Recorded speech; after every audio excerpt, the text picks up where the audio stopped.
लाई है। एक मगर फरियाद फकत उसकी पूरी करवा दो, राणा रतन सिंह से केवल एक बार मिलवा दो। खिलजी उछल पड़ा यह कह फौरन हुक्म दिया था, खिलजी उछल पड़ा यह कह फौरन हुक्म दिया था, बड़े शौक से मिलने का सही फरमान दिया था। बस एक बार भेंट करना चाहती हैं। अब भेंट में क्या था कि महारानी के डोले में कविता कहती है कि एक लोहार बैठा हुआ था और साथ में ये गए थे सेनापति जी ताकि वो बेड़ियां काट सके। वह शाही फरमान दूत ने गोरा तक पहुंचाया, गोरा झूम उठे क्षण बादल को पास बुलाया। बोले बेटा वक्त आ गया अब कट मरने का, बोले बेटा वक्त आ गया है अब कट मरने का, मातृभूमि मेवाड़ दरा का दूध सफल करने का। यह लोहार पद्मिनी भेष में बंदिक रह जाएगा, केवल 10 डोलियां लिए गोरा पीछे धाएगा। यह बंधन काटेगा हम राणा को मुक्त करेंगे, घुड़सवार कुछ उधर आगे की ही तैयार रहेंगे। जैसे ही राणा आए वे सब आंधी बन जाएं और उन्हें चित्तौड़ दुर्ग पर वे सकुशल पहुंचाएं। अब आप तैयारी देखिए कि कितनी कठिन, पूरी सेना खिलजी की और ये चंद लोग, और उसके बाद भी अपने महाराज को महाराणा को किस तरह मुक्त कराने के लिए क्या संकल्प है कि उन्हें चित्तौड़ दुर्ग तक वे सकुशल पहुंचाएं। अगर भेद खुल गया वीर तो पल की देर न करना, और शाही सेना पहुंचे तो बढ़कर रण करना, और शाही सेना आ पहुंचे तो बढ़कर रण करना।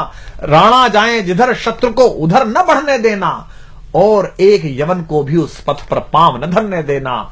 मेरे लाल लाड़ले बादल आन न जाने पाए, तिल तिल कट मरना मेवाड़ी मान न जाने पाए। ऐसा ही कोगा काका रजपूती अमर रहेगी, बादल की मिट्टी में भी गौरव की गंध रहेगी।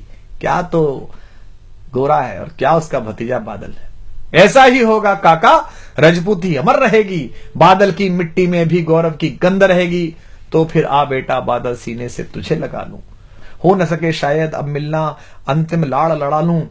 यह कह बाहों में भरकर बादल को गले लगाया, धरती कांप गई अंबर का अंतस मन भर आया।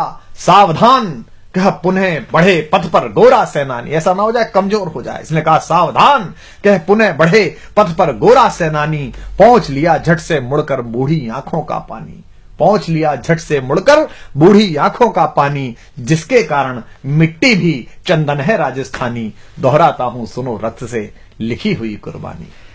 तो अब योजना का क्रियान्वयन देखिए आप कि गोरा की चातुरी चली राणा के बंधन काटे, छांट छांट कर शाही पहरेदारों के सर काटे। लिपट गए गोरा से राणा गलती पर पछताए। क्या लगा होगा महाराणा को कि जिस सेनापति पर शंका की, जिस सेनापति को स्वीकार नहीं की उसकी बात, आज वो आपातकाल में काम आया। लिपट गए गोरा से राणा गलती पर पछताए, सेनापति की नमक हलाली देख नयन भर आए।